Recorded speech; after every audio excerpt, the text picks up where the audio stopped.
Hi, Carl here for ProAV TV, and today I'm taking a look at these Fresnel lens lights from Lupo. They call them their Day LED range, and they have three different sizes: a 650, a 1000 and a 2000.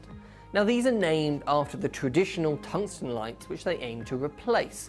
I'm sure you're all familiar with using a 1K tungsten fixture, for example.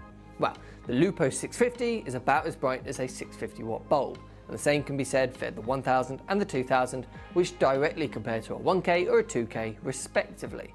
So, why would you use these over the traditional tungsten fixtures which have been around for years? The big thing is of course convenience. I mean, we all know that LEDs have several benefits. They don't get hot for a start. I mean, if you run a 2K tungsten light for a few minutes, you're going to burn your hands if you touch it without gloves. And sets that lit with them can get uncomfortably warm, especially for your poor talent in front of the lights.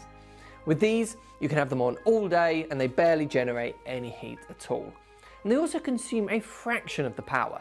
The big Lupo 2000, for example, only consumes 220 watts. That's nearly a third of the power draw of the tungsten equivalent for the smaller 650 light. And they can even be run off batteries. Plus you have a dimmer built in and you're not limited to just one colour temperature. There's bi-colour versions for the 650 and the 1000, and you can also buy each of them in either tungsten 3200 Kelvin or daylight 5600 Kelvin. So, I mean, I think we can all agree that LED lights like these are far more convenient than tungstens. That's sort of a given. But the big question is, do they do the job just as well? So LED technology as a whole just isn't as colour accurate as tungsten light is, it never will be. But modern LED lights do get very, very close.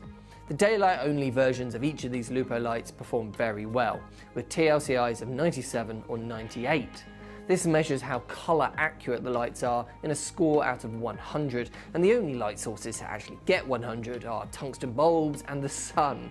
So a score of 97 or 98 is very impressive. This does go down a little bit with the bicolour versions.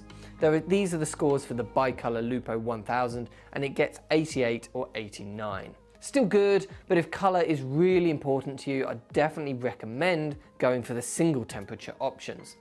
The bicolour lights are also nearly half the brightness, so you definitely do have to compromise a little for that convenience of having bicolour.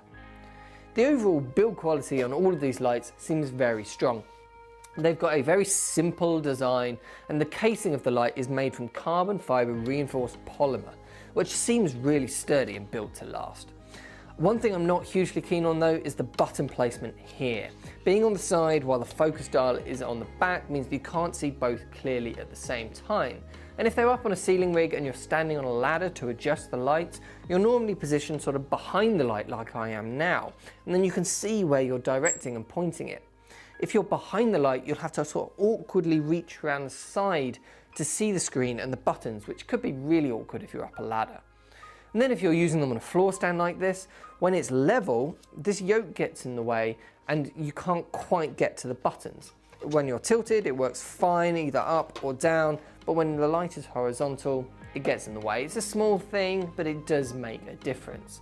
Apart from that, these are great lights. They're really well designed and they're built to last for years. They're very bright, very colour accurate, and very controllable. And control is a huge reason to use Fresnel lights like this. This whole piece to camera has been lit by these three lights you see behind me here in shot. The big 2000 is bouncing into a large reflector as my key light. This one over my shoulder is going into a smaller reflector that's my fill light. And this one here is just lighting up the cabinet behind me. Having powerful lights that are focusable and controllable really do help you craft the look that you want. These Lupo Day LED lights are a true modern replacement for the tungsten fixtures that we're all so used to. But what do you guys think of them? Can they handle the work that you do? Let me know in the comment section, and if you'd like to buy any of them, the links to our site are of course down below. Thanks for watching, and I'll see you in the next one.